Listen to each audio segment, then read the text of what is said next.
So now that that's deleted out of the episode, 20 sorry. minutes into Anyways, welcome to the New Friends podcast. We're going to start over. I'm so happy that you're on the podcast. I've been wanting to have you on. We are good friends. David Silveira Garcia is a Fadista in the community. He is such a pillar. You're such a yeah. huge part of our community. And I always say that I'm not butting you up. I'm not. I've always thought the world of you, and I think that you are just such an important part of our keeping our culture alive, like in general. So. But I'm just as normal as everybody else. There's nothing different or any more special about me than everybody else that's in the community and doing their part to keep our traditions alive. I think what's special is that I don't think people realize how special it is when they live in like very Portuguese absorbed communities, how easy it is for you to just continue being Portuguese, right? Like when I talk to people from like the East Coast, like Fall River, and like you guys in San Jose have literally a street called Little Portugal. My husband grew up in San Jose. His school they were half English, half Portuguese, like Wow. in San Jose, like so completely different how I grew up. I'm so lucky I'm as Portuguese as I am, living in Dublin, California. Um, but I think that's why it's like, oh, I'm just normal because everyone around you Portuguese. had the same life. Well, In those times as kids, was it like every single person there was Portuguese? Did it feel like that? I grew up, an only child, no brothers or sisters, but I went to Faivuns Portuguese National School. It was the elementary school that had the Portuguese nuns from Continente that were our teachers. Portuguese was part of our program.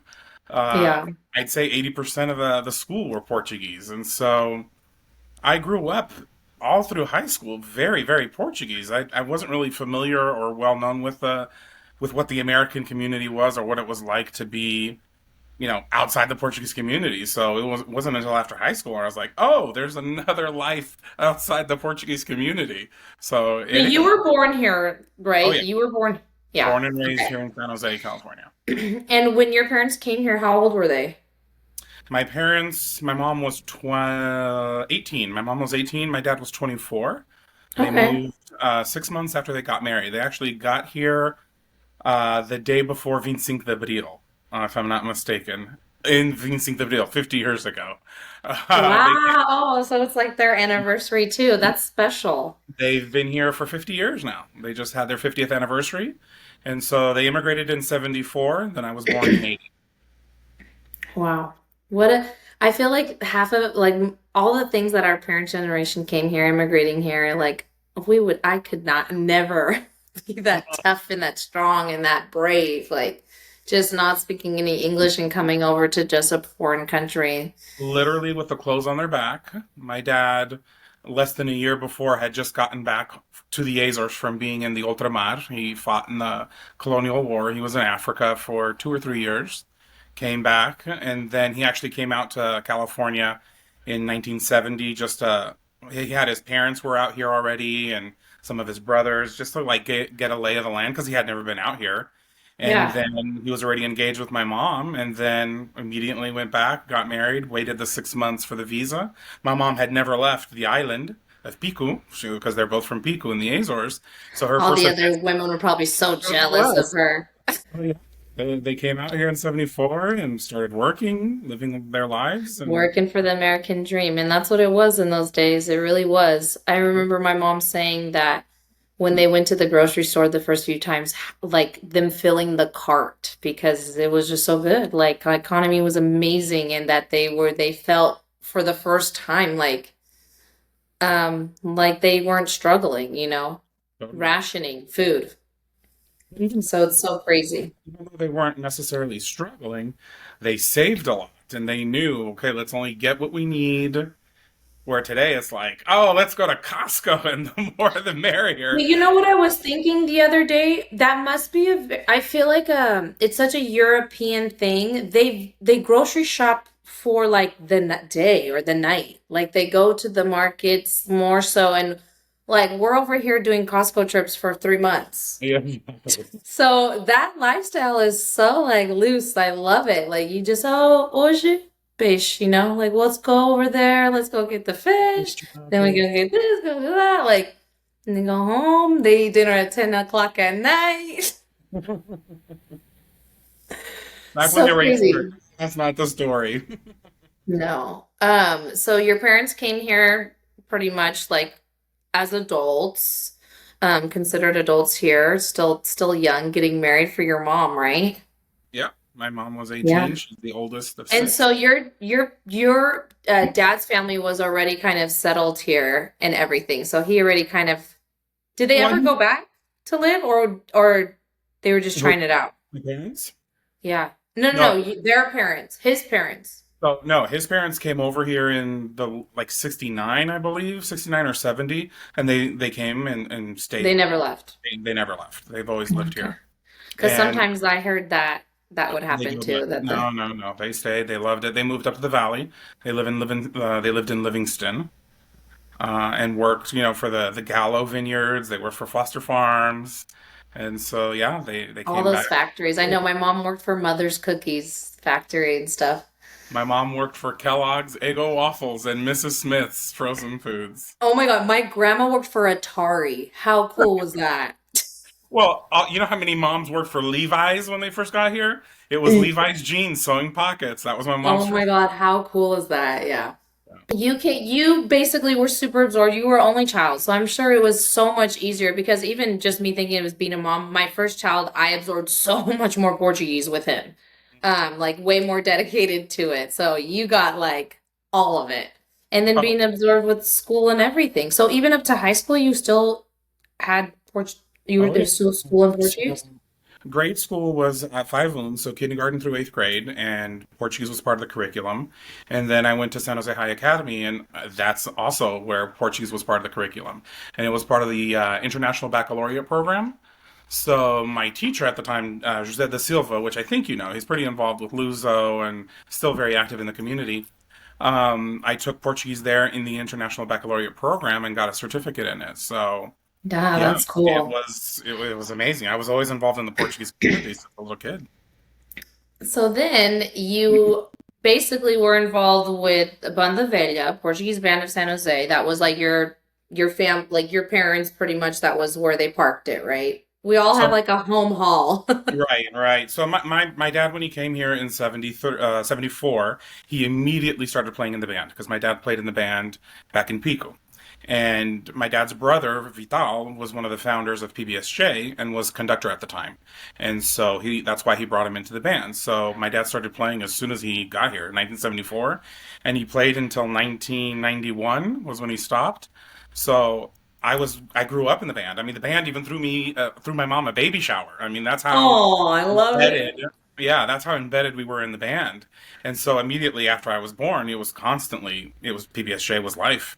My mom, they would Yeah. say, "Oh, you heard it already from your mom's belly," because she'd go to practice while, she was pregnant. And so it was a family. PBSJ was a family. I love like the pride everyone from PBSJ has in the Philharmonica. Like you Mhm. guys are diehard PBSJ people, Oh, like yeah. through and Root for through. it. It's so cute, but it's so good. Like Brian Flores, when you talk about it, he's so passionate about it. Oh my gosh, it's so amazing. Yeah, I grew up in it, and right after my dad retired from the band, I started learning how to play saxophone. So I started playing in the band 1993, 94, and so I played for about 14 years in the band. Then it just got to a point So where it was just I had so much going on, I couldn't do it all, so I had to drop one of them, and I retired from the band. yeah, that's one that my uncle always tried to get me in with the Philharmonica. Me and my sisters were like, no way, we're not wearing that hat. That's a lot. No, that's the least of their worries is the hat. Marching in those parades in 100-degree weather is not a piece of cake Oh either, yeah, but. I did it in a crown before. That's vicious in those heavy capes. And now, you know what? All those queens are cheating right now with their half freaking capes. What is that about? Have you seen that? Not yet, no. Oh, ar fresquinho. We were like the heaviest thing weighing down on us. They have like half ones, so it's not like so heavy. I'm like, Cheaters, you have to suffer. Yes. Basically, your home hall is PBSJ in San Jose, California. And you grew up there with the Philharmonica, and that's where your musical influence pretty much came from, right? Your dad was a musician. My dad was a musician. My family's a musician. At the same time that I started at PBSJ, I also started learning bandolim, mandolin. And I had one of my dad's uncles, so this would be my grandfather's brother, who taught me the scale of the bandolim. And then a gentleman by the name of Alcine Betancourt, who moved back to Saint Georges, he taught a lot of today, like the kids my age, how to play instruments. So like Yeah. Lemge, Eric Malge, that generation that knows how to play was thanks to Alcine Betancourt. And so at the same time I was learning the instrument for the band, saxophone, I was also learning how to play bandolim and became part of a little group. It was called Grupo Típico. It was just not your traditional folklore group, just a typical dance group that would dance some songs from the Azores, some songs from the mainland. Yeah. And so that lasted for about 5 or 6 years. Then we dissolved that group and kind of moved on from there. And then it wasn't until, what was it, 2002, I think, is when I joined Tim Slotrada. And I've been with Tim Slotrada ever since. And which is a rancho folclórico, by the way. Yes, yes. Folklore um, that's and specialized. so Tempos, you guys have been around, has it been basically since the very beginning? You guys are one of the oldest groups, right? 40 years. Oh, wait, no, 30. We just turned 30. Yeah, you guys are going strong still and have always. It's impressive. It's not easy to keep It is not. It is not groups easy. together. We're definitely going through some tough times in general within our community because we don't have that person anymore that can teach. And so there's no one Yeah. teaching the new generation, these younger kids, how to play bandolins or violons or violins or whatever. And so it's making it harder and it makes for a sad future because I don't see too long of a future once the current musicians start, wearing down and retiring and stuff. So it's going to be a challenge. That's so sad to hear. So you read music too.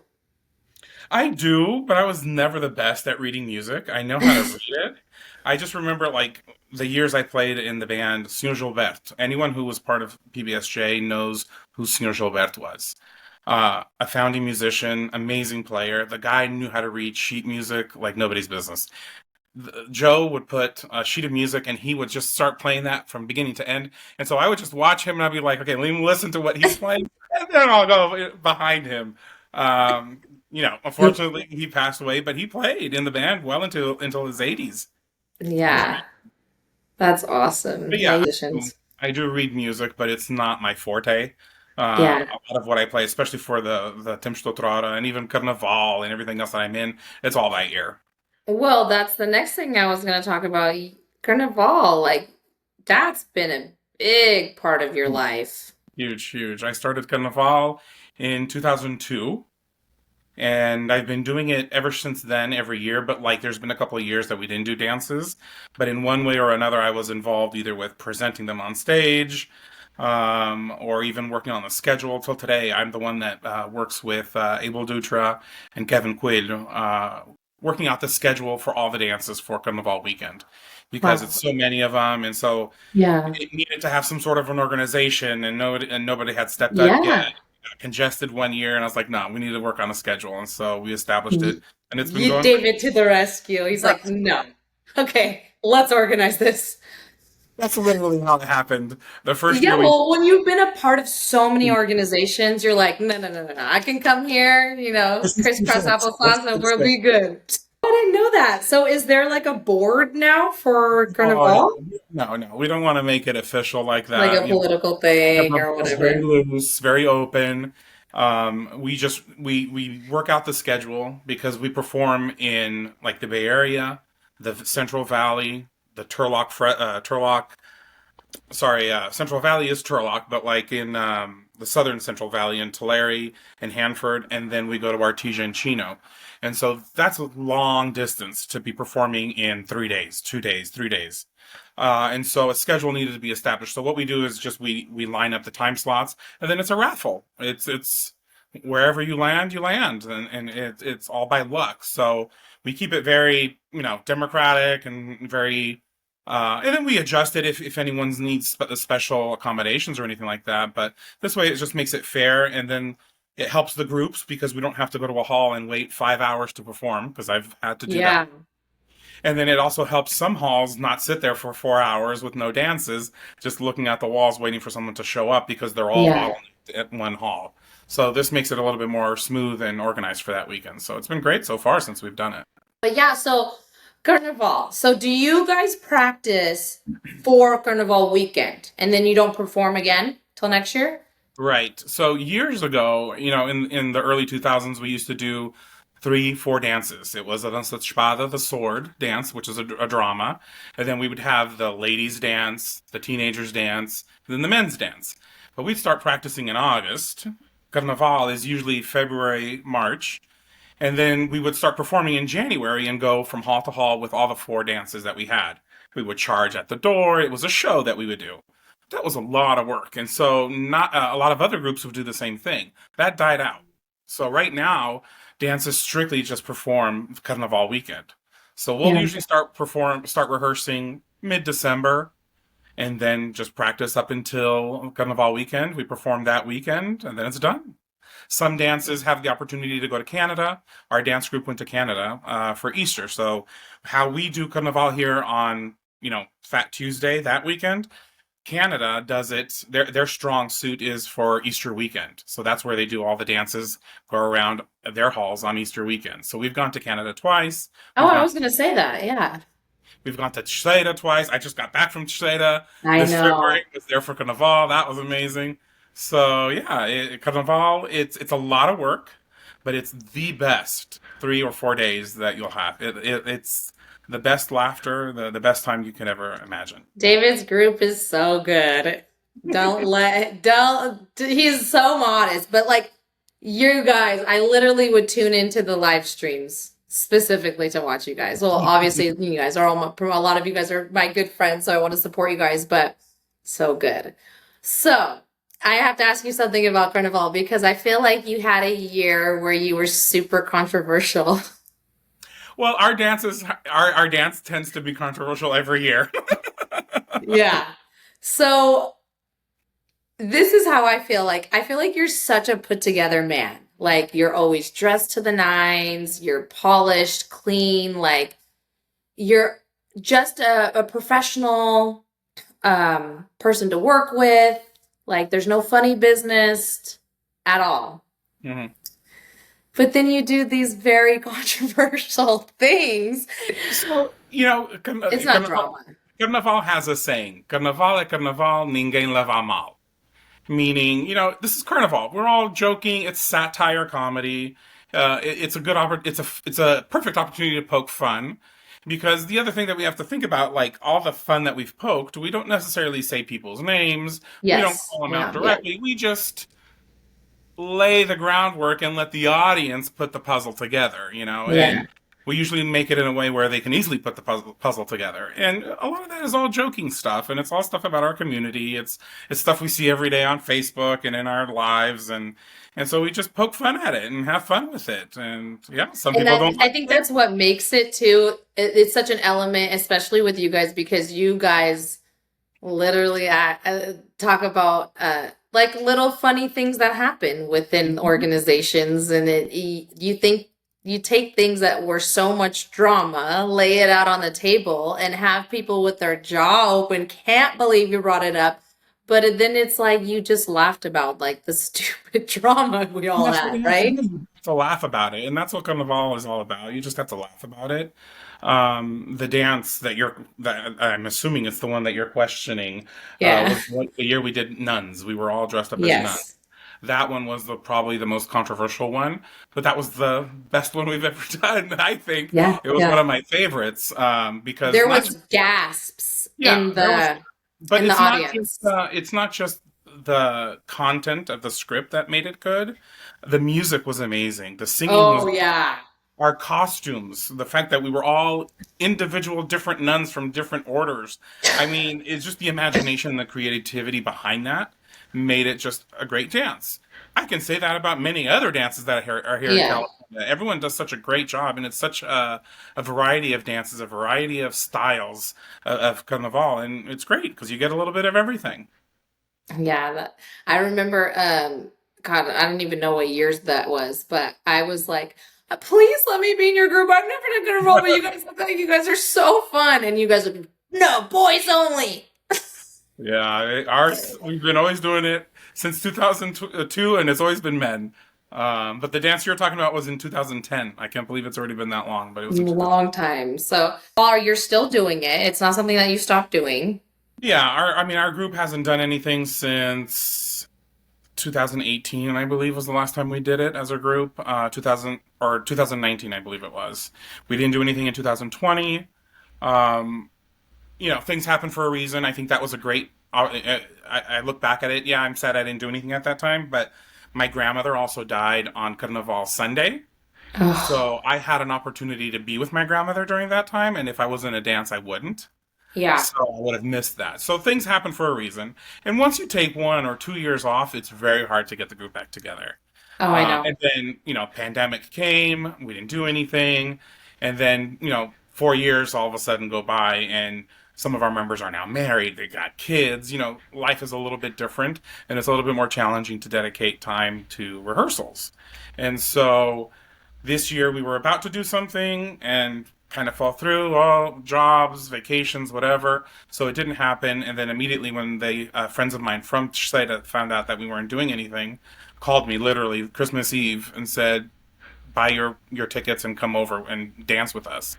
And I did. Christmas Eve, I bought my tickets and I went to Portugal the first week of February and performed there with a group from Casa de Ribeira, a group that has already been here. Our group hosted them when they came here.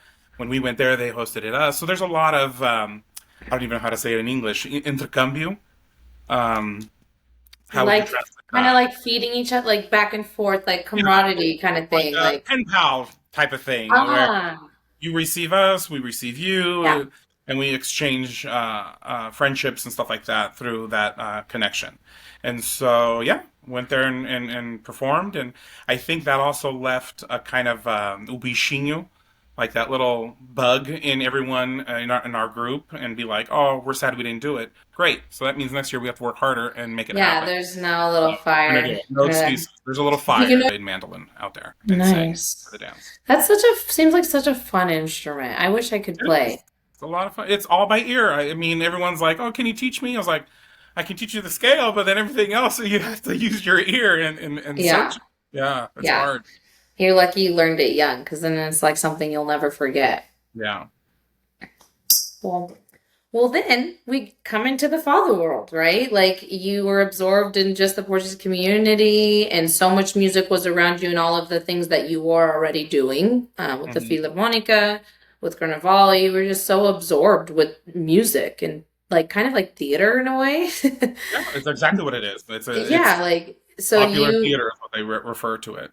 yeah, so you have had built like stage presence and how to presentar no bulk, right? Like you kind of were in it. So you just naturally progressed that way. You just knew how to present yourself on stage. And then from what I understand, when you started singing Father, was it when we met? Like when we did the Poço thing? Is that kind of when you started? So Manel Escobar had been bugging me for a few years. You need to sing fads. You need to sing fads. And at that time, Manuel was part of Sete Colinas with Helder Carvalheira and João Cordeiro. And I was like, oh, Manel, I don't have time. I love fad. I've listened to fad since I was a little kid. In my room, so nobody knew I was listening to fad because who the hell was a little kid listening to fad? That's weird. I did Sorry. too. Nobody would do that. So I was like, I'm not going to tell anybody I listen to Fab. Yeah. He's constantly telling me you need to come sing, and I didn't have any available time to do it at that time. I think I was still president of the band. I was contramestre of the band. I was in the folklore group. I was in Carnaval. I was doing Marchas de São João. I was helping out the church. I was pretty active, and I couldn't layer something else on. And that's yeah, when we met. You and I met was when Senhor Hélio Beirão and Senhora Maria das Lourdes Beirão reached out to us, community singers, people that they knew, Yeah. to put a variety act together for the Pulse anniversary. And that's officially the first time I actually sang a fado. That was such a random group of singers. Very random, very random. And it really like started a lot of like things. Like, first of all, if no one knows who like Elie is and his wife, they are just top tier type of people. Yeah, Amazing he's people. known as being the mestre de viola da terra, which is like a master of the viola da terra or viola regional de Esteirense, which is a 15 string, if I'm not mistaken, Yeah. viola, traditionally from Terceira. And so that's what he played on our show. And then his wife is an amazing poet. She's gotten several books, if I'm not mistaken.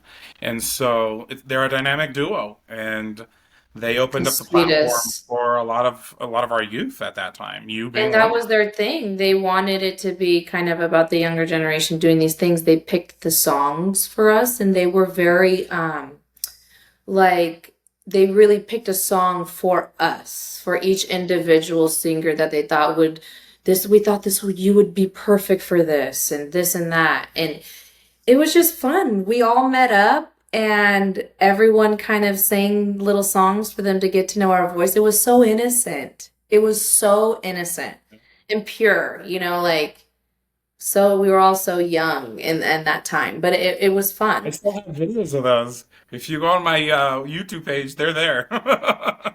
Yeah, oh my God, that Crazy. was Like 2009, if I'm not mistaken, when yeah. this. So was that like your father debut in a way? Okay, so I'm very old school when it comes to fado. So to me, fado isn't fado without a guitarra portuguesa, without the Portuguese Yeah, guitar.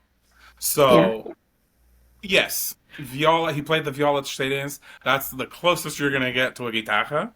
And I did sing a fado. So I Hmm. can say that yeah, that was my first fado in public.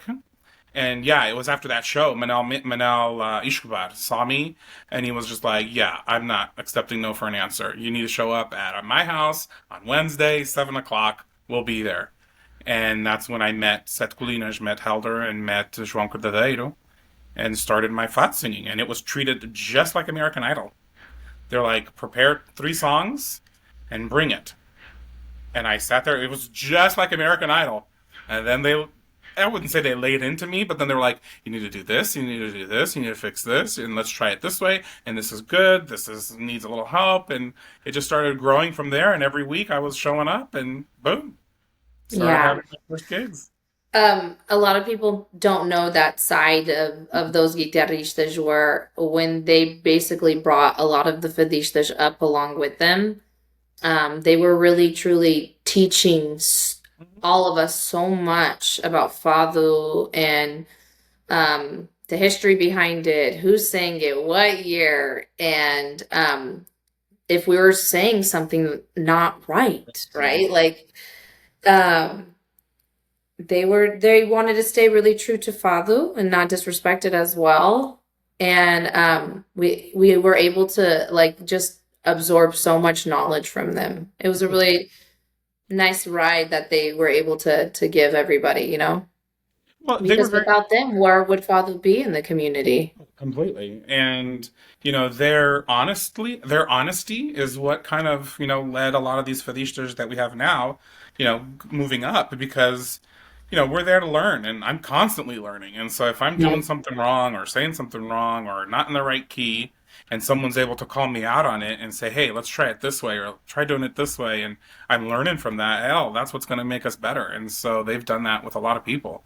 And it's just great. So what got them to contact you to sing? Were you already singing somewhere in church or something? No, it was that the night we performed with Posso, Manuel Escobar No, no, was no, there. no. Bosu. Like, how did they know you, Oh, the, Hélio Beirão and his wife had joined Tempos de Outrora and went with us when we went to Brazil. ah, We went to Brazil in 2005, I think. Yeah, 2005. Our folklore went to Brazil, and Senhor Hélio and Senhora Maria dos Dores went with the group, and he played for us. So I was already singing vocals in our folklore. And so Elio knew I sang, and I was really, really good friends with Elio and Scott Maria at that time. And so that's when he started this, and he reached out and was like, "No, you're on the list too." So I was like, "Okay." I Oh, had never that's done that. It's very different to sing in a folklore group oh yeah. and picking up a mic by yourself center Yeah, stage. That was the for first time sure. was when we performed. That was my first time doing that. Wow, I didn't know that. I was like, how did anybody even know to ask you to sing? And like, did you secretly already know, like, I have something in here? Like, did you ever No, sing in front of the not at mirror, in all. front of the cat? You know very well folklore singing is very different than fado singing or any other kind of singing. You're singing in Yeah. chorus. Same thing with Carnaval. You're singing in a group. To sing center stage, yeah, I'm not gonna lie. At home, I would sing my heart out. In the shower, Yeah. oh, I Yeah. was Okay, so always you singing. knew you could carry a tune. No, no, I just loved singing. Just because you can love singing and not know how to carry it too. Trust me. There's a lot of people who love singing but don't have it in them. You know, we've seen American Idol. We all know it. They love singing, but sorry, that's not your gift. So I never assumed that I knew how to sing. I just loved singing, but Yeah. it's never more than the shower. I mean, I was never gonna sing solo like that. I'd think about it, but it was never something that I thought of pursuing because I didn't How think I had it. crazy. Mm-mm. How crazy. Like it's something that you never thought of pursuing and you're like 2 albums in. Yeah. Who You would have known? you like a lot of your identity is singing Falu. It's become a part of you. Yeah, I mean, Fado, thankfully, I've been blessed. You know, once I started singing, I believe it was 2011, because we did two shows with Senor Elio before I actually started singing, you know, on stage, Yeah. like as a Fadista or whatever. And it wasn't until 2011 that I had my first gig in January with Zélia Freitas. I'll never forget that. Oh yeah, I remember her. Freitas, Beautiful and it was up voice. in Sonoma at Mission San Francisco. Mm-hmm. Sonoma. Yeah. And so it kind of just flourished out of there. And then, you know, at that time there weren't very many male singers. We had Senor Henrique Cordeiro, the older gentleman from Terceira who would sing sometimes, but there was no other young guys singing, and so it Yeah. kind of took off. And then, so yeah, I started singing in 2011, and then my first album was in 2012. So yeah, that was pretty wild, and recorded that one with Seth Kulinish, and it was a success. Thankfully, it went worldwide. I was able to get it playing on radio stations all across the globe, literally. And a few years later, had the opportunity to actually go to Portugal. I sang with some fadistas out there, some pretty good ones, pretty A-listers. Had the privilege of meeting other ones. And so then, fast forwarding even faster, I released the next album in 2018.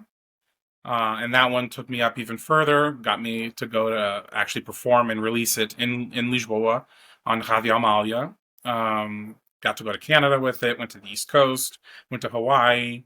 And so it also, like Angela's CD, because me and Angela were like two peas in a pod when it comes to Fado. Yes. We came out with a duet in that same album, and I was able to submit that to the Grammys, and it was accepted to be considered for a nomination. So I was on the voting ballot.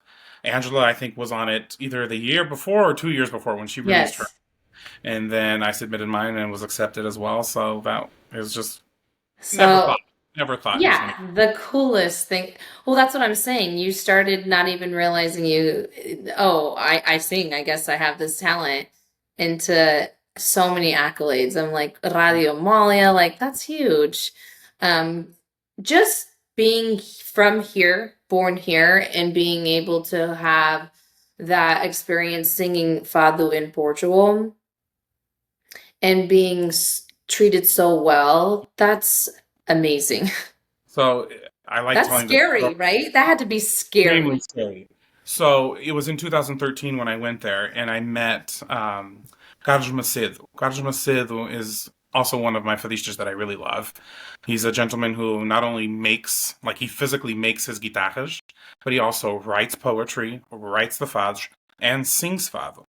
And so I had already known him because he's good friends with Snut Elio Beirão. It's all connected.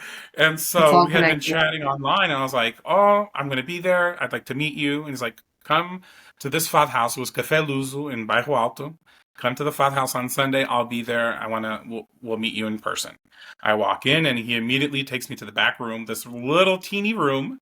And he's like, "Okay, what fad do you want to sing?" I was like, "Hey, I'm just here to meet you. I have no intentions of singing." And he's like, "No, you're going to sing." And so I happened to want to sing one of his fads that he wrote, A Noite de uma Estrela, one of my favorite fads. And it was a fad that he wrote. And I asked him, "Do you give me the permission to sing it? I'd love to sing that fad. It's one of my favorites." He said, "Sure."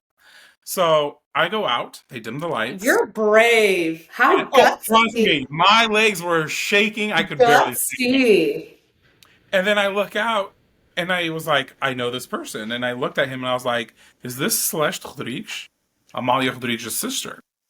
That's And she's like, "Yeah, that's Celeste." And then I look back into the back and I was like, "Is that Maria Amelia Proença?" He's like, "Yep." And I was like, "I'm not singing." And he yeah. goes, "You are." And he starts playing. So I get up, I start singing, I'm shaking, sweating bullets I like couldn't nobody's business. imagine. And I'm singing his song.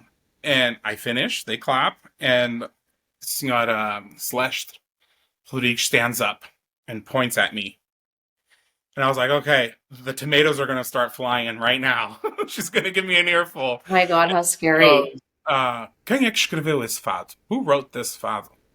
And I was like, "It wasn't me, Senhora. It wasn't me. It was him. Senhor Carlos did Yeah, it." this guy. Goes, "That's beautiful. It's such a beautiful fado. I want a copy of that lyrics."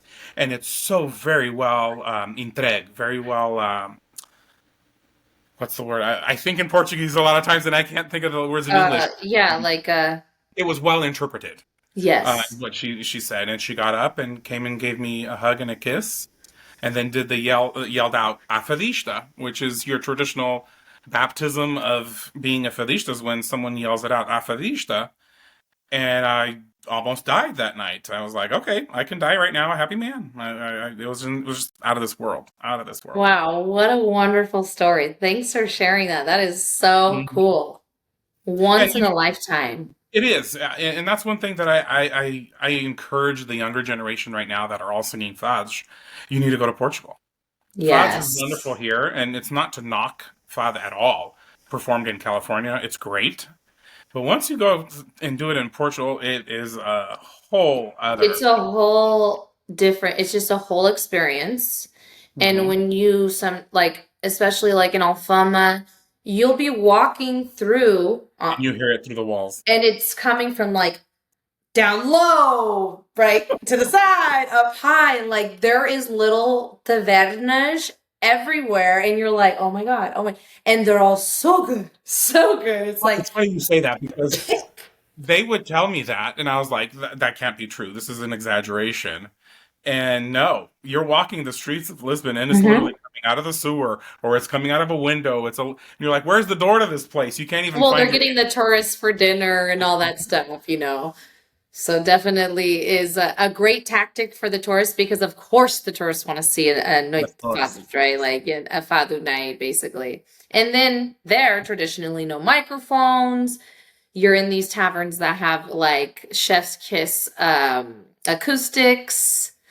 And so it's and then you're eating dinner and there's an etiquette to like watching fado, and so when you are absorbed in that and realize that it's like it's a whole thing. Like when I talk say etiquette, like there's ways that you know you don't even move a freaking silverware. You know, like The lights dim, and you just know. We stop talking, and you don't hear a pin drop. The nope. Felicia comes out, does their thing, and Yeah, it's an nobody's. experience. You don't hear anything other than the Felicia. It's insane. If you're singing, like, because I sang a song before about Moraria. Oh, Moraria, great, Moraria. What is Moraria? I had never been to Moraria. And then now, when I went in 2013, I was like, "Oh, so this is why I'm singing this, and this is what Yeah. it means." And so it takes on a whole different level when you're singing it because now you can relate to it. And if it's something you can relate to it, you can transmit that emotion and get everybody else to feel what you're feeling just by how you're delivering it. Well, I think it's good for you to say that because I think I'm going to pair up Angela with this. I think what sets you and Angela apart as Fadistas in our community is that you guys do your homework. You guys know who wrote the song and what it was about and what it translates to, and that goes into you how you pick music for yourself. You guys have developed a relationship with Fado, and it's the respect factor, right? Like you want to respect it. So I need to learn about it and know what I'm saying. And I think you in particular, David, like you're such a storyteller. Watching you perform, you sing, of course, your father's well, but in between when you're speaking, it's if there are people that have not watched David perform, you are in for a treat because it is such a journey. You are such a storyteller, and that is a gift. Yeah, no, I always feel more comfortable when I'm doing it in Portuguese than when I'm doing it Yeah. in English. Yeah. I feel I get more tongue tied when I'm speaking in English during the shows. And the storytelling is it's not just having to give them a history lesson of, oh, this fath came from so and so and yada yada, but it's kind of making that connection of, okay, so why am I singing this? And giving that story of, I'm singing this because this is how it relates to me. Yeah. That way, when they hear it, they can connect the two. And that's what fath is about. You have to be able to connect with the audience and have them feel what you're feeling. I've had, especially at Uma Casa, we've sung, the majority of the people that go there are Americans, don't understand Yeah. a lot of Portuguese, and I'll be singing and they're crying, and I'm like, "Why are you crying? You have no idea what I'm saying." Like, but I can feel it, and I was like, "That's exactly what Father's supposed to do." So Yeah. Yeah. I always heard that from like day one, singing father, like you have to feel it. You have to sing it so people feel it. You have to be able to translate it if people don't even understand Portuguese. And so when at the time, when all of this father stuff with Seth Kalina started happening, like Marisa was it, right? And she was mhm. the perfect representation of feeling it. Feeling Like it, and a good representation of the youth. Because I think when she started coming out, that's when she kind of made Fado hip. she sang at PBSJ, didn't Oh, I she? met her that day. That was the first time she came out. Yeah. She sang at PBSJ. I was, I think, secretary at the time when she performed out there. It was for Santa Clara Sister Cities, because the city of Santa Clara is Sister Cities. I don't know if it's with Sintra. I think it's Sintra or Cascais, something like that. And she came out to perform at PBSJ. This is before she was huge, Before, yeah, yeah, yeah. but she was already pretty known at that time. Wow, that's so crazy. That was such a an era of like just waking up the community with Fadu. That was such a cool experience. Oh, yeah. Experiencing all of that because Saptolinas was new. Everyone is there was like Fadu nights all the time, and there was such a big buzz about it. How are Fadu shows now versus then? Like basically pre-pandemic and now. The pandemic hit a lot. Hurt a lot of our festas, more so in San Jose. I feel San Jose's been really affected. The community, I'm not gonna lie, I'm not gonna sugarcoat it. It is struggling. It's not what it used to be. A lot of people have left San Jose. San Jose is very expensive to live in, and so a lot of people have left and gone to the valley. So the festas in the valley are flourishing. They're huge, amazing, thousands of people, and so thankfully, Fado is still very much alive up there. I would probably comfortably say 75% of the festas up there have Fado as part of their program. And so that's Yeah. awesome. That keeps growing. In San Jose, I think we've had one Fado night since the pandemic. It's just not really taking off as strong as it used to. We're still singing up in San Francisco on a regular basis, so that's really taken off and really happening well. But here in the Bay Area in general, since the pandemic, it's been slowing down. Plus, there's also a lot of difficulties right now with musicians. We're limited on musicians. Some of the ones that we have, go to Portugal for 6 months in the summer. One of them just left a couple months ago, moved back to Portugal. So we're getting pretty limited on our selection of Life musicians. happens. I Hmm. mean, this is why, like, we're all talking about it, right? Like, to hope that we can grab the interest of the next generation to continue doing the things that we love doing so much. We both grew up in as like rancho folkloric brats, we're just like, we grew up so absorbed in the community and like love it. Like Mhm. love that we grew up that way, had so much fun that you just hope it continues, but I don't know. I don't know, honestly. It's so hard and who's gonna continue it? We have to. It has to be We our generation. it has to also happen with the younger generation below us, but there has to be that pass down, and I think that's where the challenge is where's that pass down? Yeah, Where I can commend Joey Peixoto yeah. for the folklore group that he started and has continued to flourish. I commend him for that. He was very young, and sometimes in those positions when you have your peers are the same age, it's really hard to balance that out. I don't know any of their business or anything, but it seems like they do very well, Mhm. and I respect him for that. And so I wish people would love it as much as he does, and start things like that, because you and I have discussed how sad it is how the festival has barely any groups, and how all the fun things that we did the weekend of festival felt like the weekend, not just the day, was so different. It's a domino effect. There's a lot of factors in that, though. Okay, so if you go back to like the 70s when our parents came, I'm assuming your parents came here in the Yeah. 70s, maybe in the 80s. So they came over here, they get active in the community. Why? Because they miss their homeland. So they're playing in the band because they played when they were a kid there. They're playing in folklore because they used to dance the chamarrita back in the Yeah. Azores. They're singing Cantorias Alentejanas because that's where they're from. So they're Yeah. doing it because they miss their homeland. Okay, your generation, my generation, we start doing it because, well, my dad did it and my mom did it. So I was raised in it here. I'm going to continue it. But when your dad or my dad would go to band practice or go to the festa, and I was sleepy, they'd make a bed out of three aluminum chairs, and I'd sleep on that bed. I'd sleep on those chairs while they were at the Yeah. festa. So I Yeah. lived and breathed it. Many of us were like that. Yeah. Youth now, it's like, oh, it's 6:30. I need to go home for my kids because they need to go to bed. And it's like you can have them sleep here on the chairs like we did. And nobody does that. Nobody does that. And then it's already a That different. people come make like that. What do you It's a, mean? it's Go. a different generation to where those kids, they're not connected to it like we were. Yeah. Because right now it's, oh, this was a tradition from my grandfather that he used to do back in the old country. So it just Yeah. after every generation, the connection is just not going to be there, and that's just the reality and a natural fact. Especially since immigration has ended, really, with the Portuguese community. There's no continuous immigration from Well, Portugal. it's vice versa right now. hmm There's a lot of Everyone's people. going over there. It's funny because they're like, oh, nobody's here for the festas in the summer. Because they've all gone back to Portugal for the summer. Yeah. May comes around and a good 50% of the community just goes back to Portugal and they're there until October. I know. And that's our festive season too. Sheesh.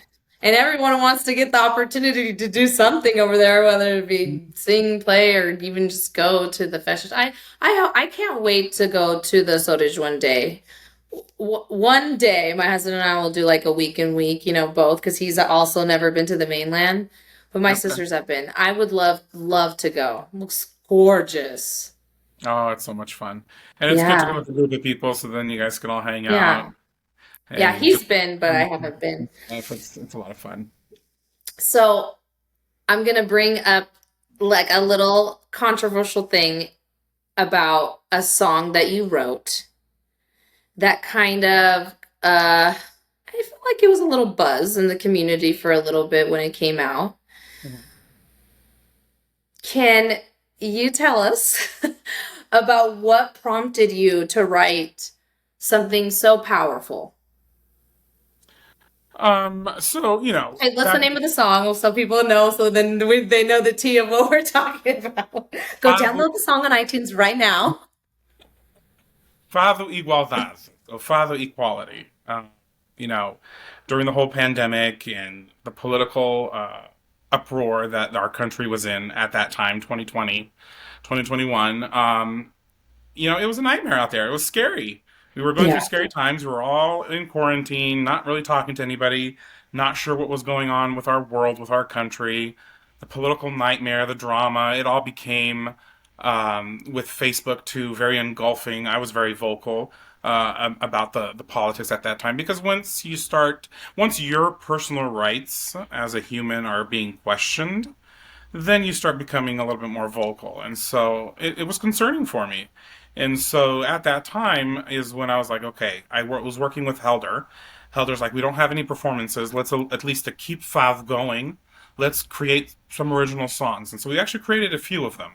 And this one, Fadi Guavav, just inspired me one day. I was watching the news and I was just like, this world's going to shit. If I can say that, you can bleep it out after. Oh, yeah. And I was just like, yeah, something needs to be done or needs to be said. And I was in a mood.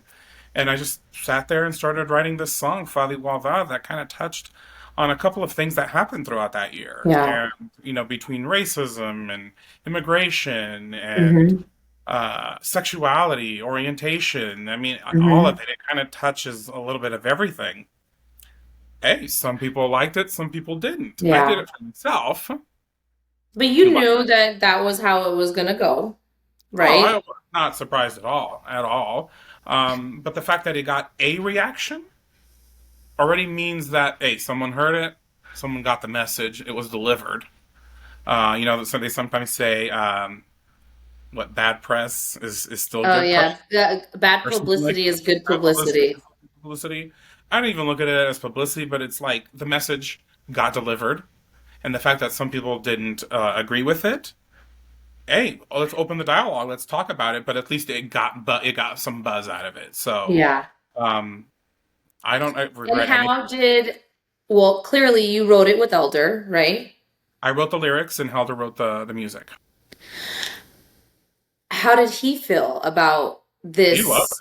it. Yeah. He loved it. You push boundaries, and if you're in that position where you're performing and people are listening to you, hey, push those boundaries. Why not? I mean, Yeah. you're in that position to be able to push it. And if I'm feeling threatened one way or another based on what's going on in the world and I want to put it into a song, hey, you choose to hear it. If you don't want to hear it, you can skip to the next one.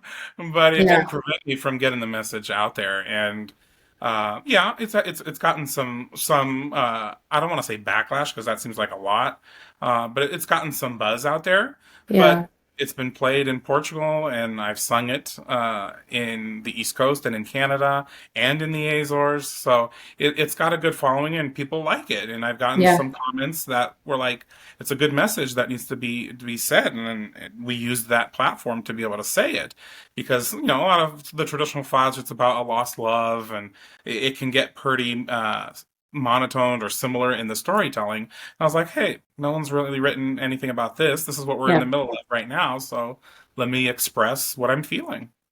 And what's nice is, like I said before, you are such a put together person that it's not this like erratic person that's like, putting this in your face message.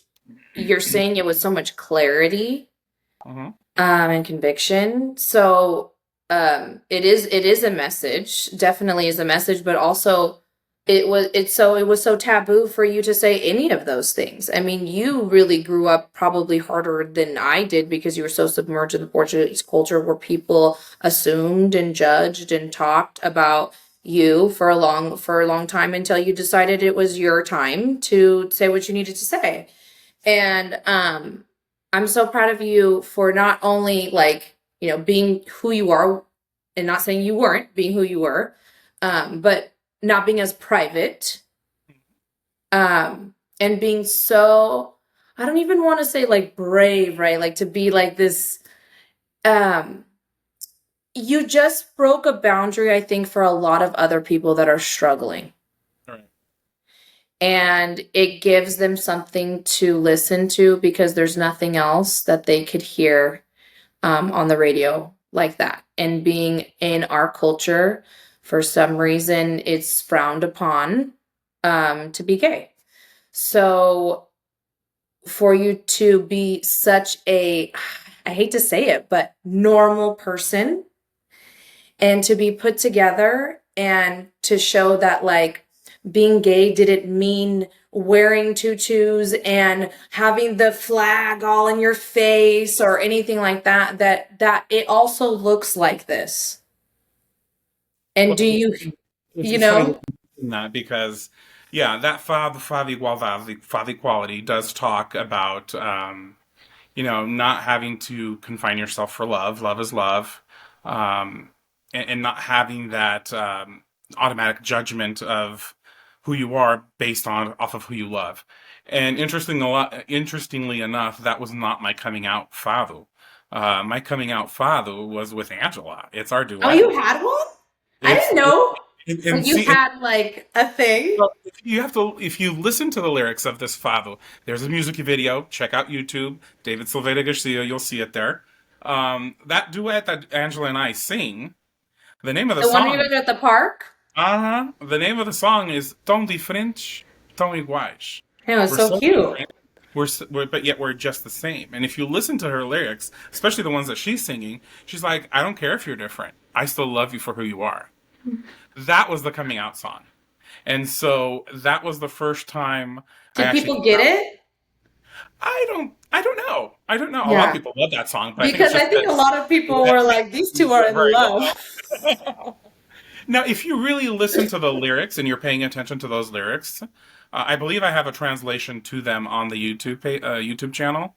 It literally says, we're friends and I love you for who you are, and nothing's going to change that, even though we're so different from each other. Hmm. So it's that little hint of who I was as a person.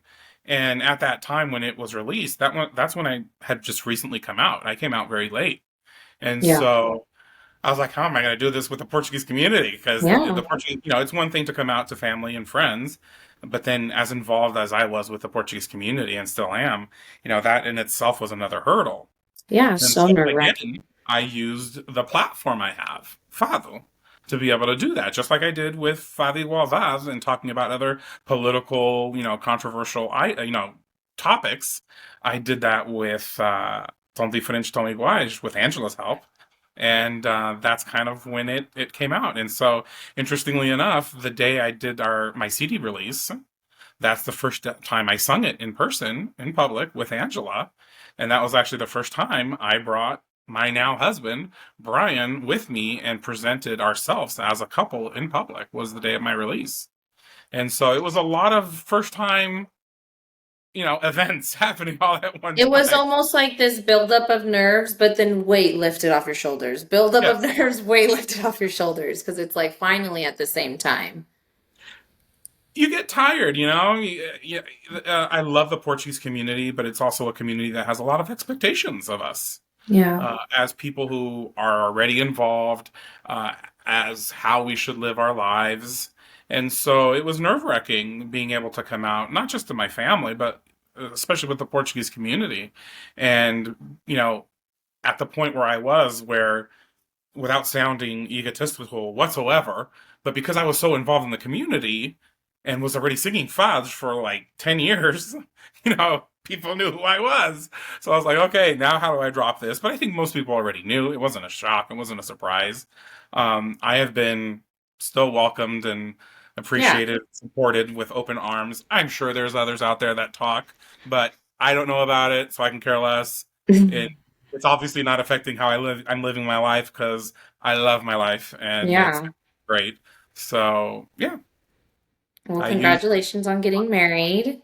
you. Thank you for having me a little bit part of your day. I got to do the hair for Yes, David in Brian's wedding. That was so fun. you've made our girls look more beautiful than they already were. Than they already were. That was fun. So thank you for that. But yeah, I'm just like, I'm so proud of you because I don't think, I mean, I'm sure you do. You're a very intelligent man, know how important that was. And I hope that people understand the message, especially when it comes to people struggling coming out with this community. And I know it's getting better clearly because you know, we're all allies, I think, at this point. But when I say like I always say you're such a polished person that I think you probably really opened up a lot of the older generation's eyes because the older generation thinks a lot of you as well. You speak Portuguese as well as them. Like you've always represented our community with so much class, and so it's like, how can you all of a sudden disrespect me after everything that I've given this community? Now, because of this, you're gonna think different of me? Still the same person that's shown up this whole time. So, in a way, you didn't just like, of course, you're going to be an inspiration for these younger generation coming up and saying that you did it, they can do it. And, you can sing Fado and BK and like, it's good, where everything's okay. And taking that fear out of it. But you really did open up a lot of the older generation's outlook when it comes to So, accepting, you know, I hope. um, It's not easy because, a lot of our culture is based on religion. Let's be honest, it's our faith driven. All these festas, our Espírito Santo, Nossa Senhora de Fátima, they're all religious based. The yeah, bands have a religious foundation because the bands yeah, were created to accompany the processions. Carnaval even has a sense of religiousness. It's before Fat Tuesday or Ash Wednesday. So there is a religious connotation associated to that. So when you're brought up, very Catholic, and we all know, where that religion stands. It's getting better, but with an older generation, it's harder to make them understand. But one thing that we need to be clear is none of this is new. Being gay is not new. no. It's always been around.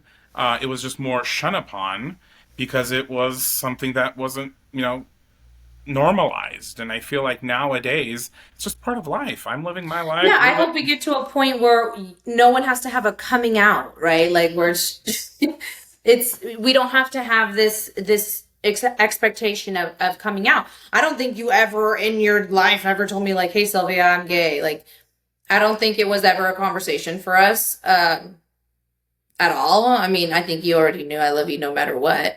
But I think who you are and what you represent is such a huge thing, and I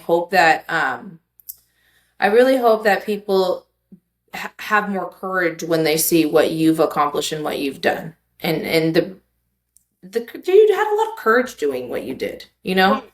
Well, I also had a very good support system. I mean, I have two amazing parents who accepted it with open arms. I mean, they're my parents. They will always love me, and they have been my rocks throughout all of this. And we got married. Never did I think in my wildest dreams that I'd ever get married. And they were there front and center, and they were just so happy and so proud. And our wedding, it was a big thing. I always wanted a big wedding. We love The me and Brian. Portuguese thing in us, God. Saying me and Brian love having parties at the house. We love hosting friends, and so we were like, no, we're gonna do this. We're gonna do it right, and we're gonna show people that this is a wedding like any other wedding, and that's exactly what it was. It was us Exactly. surrounded And with family and friends and love. That's what it is. it was a wedding like every other wedding, except the tuxedos were a lot better. That's a little bit, a little bit. The decor was Yeah. so No, good. But memorable day. yeah, so you guys are freshly married. You're about to go on your honeymoon, right? You told me you were going to go on your honeymoon I soon. leave in 4 days, 4 days. We'll leave on Wednesday. So yeah, Five wedding was days. already a while ago, but you guys are finally going on your honeymoon, so that will be fun. But Yeah. Brian and I messaged for a quick second when I had posted something about like, oh, David will be on the podcast one day or something like that. And I was like, he said something like, yeah, you need my perception as like somebody coming into the Portuguese community. I'm like, seriously? And I was like, no, seriously, Brian, I really want you to sit with me and talk about that because your husband is not Portuguese. He looks Portuguese though, you guys. He fools everybody. And everybody asks, tu és português? Are you Portuguese? Like, no. Ah, mas percebes, but you understand. Yeah. Actually, he's starting to really understand Oh, stuff a yeah, he lot. understands it. Like 99% of it. When we go to my parents' house, we start in English, but then it slowly becomes Portuguese, and he understands it all. Everything. That's amazing. Wow. That's so Yeah, cool. I Well, think it's that such would a be big a part great. of your life. Like, Oh, totally. And I think that would be a great interview to have that that point of view. yeah, It's great. I love being Portuguese, but we're a lot. The Portuguese community is a lot. I'm yeah, not going to lie about it. yeah, It's a lot. And if you're very heavily involved in the community, your life is the Portuguese community. Because if you're part of an organization, it's not just that once a year festa that you're doing. yeah. You have to go to everybody else's festas now, especially if you're in a queen. If you're a queen, It's you're crazy, right? like every weekend there's a festa, and it's like Yeah. you get easily engulfed by it and realize, hey, I don't even have time for a personal life because I'm involved in so many things in the community. And that's kind of what I felt at one point because I was just super involved. And Yeah. so Ryan, It some was your social life. no idea what the Portuguese community is and gets introduced to it literally on the day of my CD release. I was like, this is what you're getting into. So it's now or never. And yeah, it can be a lot for someone who is not Portuguese and isn't familiar with the culture. Did you prep them a little bit? Like, did you have yeah. I did. As soon as we got Yeah. there, I was like, I'm really nervous and just, people are going to be looking at you. And he's like, no, they're here to see you. I was like, no. When we walk in, all eyes are going to be on you. And sure Well, enough, he's so pretty too. So, first of all, Brian knew nothing about the Portuguese community, was absorbed in the Portuguese community to the max, and he's like all in. he's in-ish. He's in-ish adjacent. I'm trying to get him. I brought him for one of our folklore performances, and someone brought him in to dance one of the convívios, where it's like audience participation, and it freaked him out. He's like, I never want to do that again. Really? So Yeah, that's a lot. it is. It is. Yeah. But man, No. folklore groups, they love a guy. Like, get him in, get him in. You're always in need of a guy dancer. They're probably like, you like it? You like it? You want to dance? No, but he's been pretty good. We've gone to a couple of the festas. He loves sopas. He's fully integrated into the Portuguese culture That's already. awesome. Yeah, I'll have to have him on. So then you're doing a regular like every 3 months at Uma Casa. You and Angela. That's your guys' thing, right? Like it's your Yeah, I program, mean, your show. I forget how long we started this. Maybe 6, 7 years ago. It was shortly after Telmo Time has opened the flown. restaurant. Telmo and I have known each other for years. His mom and my dad worked together, and I went to high school with Telmo. And so to see him in his position now as a restaurant owner, with such an amazing restaurant, Yeah, I'm so proud of him. I And so know. he reached out and wanted to do a regular fad thing, and then of course I reached out to Angela and held her, and we turned it into a regular gig. So we try to do it every 3 months when schedules permit. Schedules are tight because our we don't do this for full time. We don't sing full time. We have our day jobs, and our musicians have their day jobs. They have their families, so it's sometimes challenging booking a date. But yeah, every show we've done at Uma Casa has sold out. Sold out. Multiple times we've had to have two shows in one day, a lunch show and a dinner show, because it's just not enough. It's So too they much to. serve a full course meal, right? Full course meal and For lunch, show. I believe it's a three-course meal for lunch, and then for dinner it's a four-course meal, and it's treated just like in the Azor in Lisboa in Portugal. Five night, first course is served, lights are dimmed. We come out, we sing, we go back in. The next course is served, just like it is in Portugal. And so I usually say this that there's no other place, at least on the West Coast, that's more similar to a fado house in Lisbon than Uma Casa in San Francisco. Yeah, you Uh, guys have to check I out the can't say the show. U.S. because the East Coast is flooded with Portuguese people, and they have tons of restaurants out there, and a lot of them do have fado nights on a regular basis, on a weekly basis, literally. And Yeah.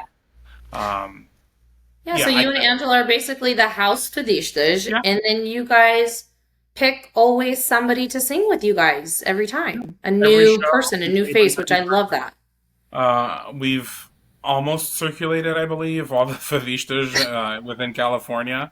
So some of them are starting to come up again for a Yeah. repeat. If we know that there's a fadista from out of town that's here to sing for another show, sometimes we'll bring them over. Yeah. Faduri sung there.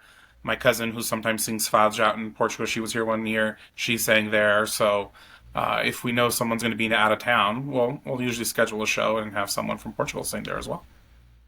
And do you have any other shows coming up besides the Amakaza Well, stuff? I've got Roseville. It's another restaurant in Roseville near Sacramento. The owner of this bar slash restaurant is, I think it was his grandparents were Portuguese, or maybe Is his it dad was Portuguese.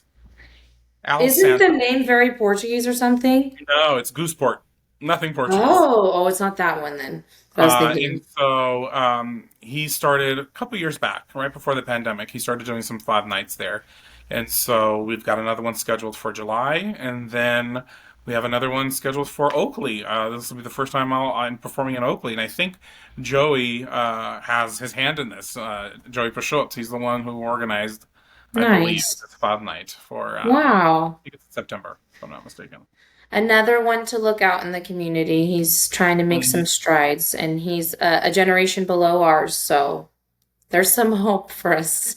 Yes, there At least is. for my kids, I always think like I just wish my kids will be able to dance in a rancho folkloric, and that's the one that's dying the fastest.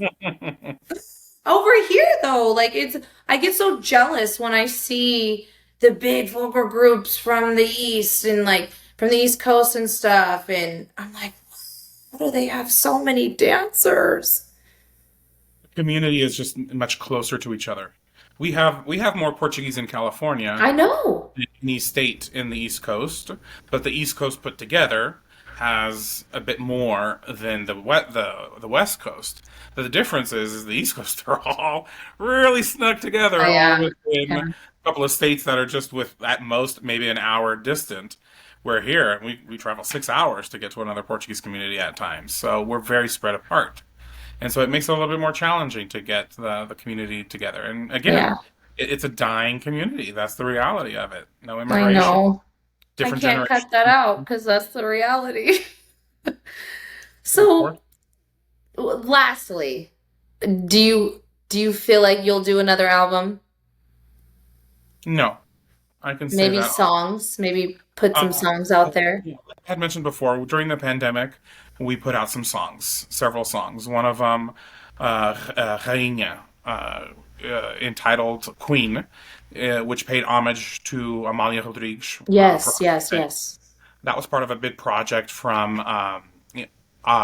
what's his name? Alves is his last name. From Edmund Alves is his name. He's a painter from Montreal, if I'm not mistaken, and he was painting murals of Amalia throughout all of Canada, and he was starting at the East Coast. Then he was going to come to California, but then the pandemic hit. So when he stopped painting, he still wanted to pay tribute to Amalia, and instead did a digital version with music. And he was Mm. able to pick one artist from, I believe, 8 or 9 different countries to represent that country and sing a song about Amalia, and then all together sing one song with all these artists about Amalia called Abraços, hugging, and it was paying tribute to Amalia.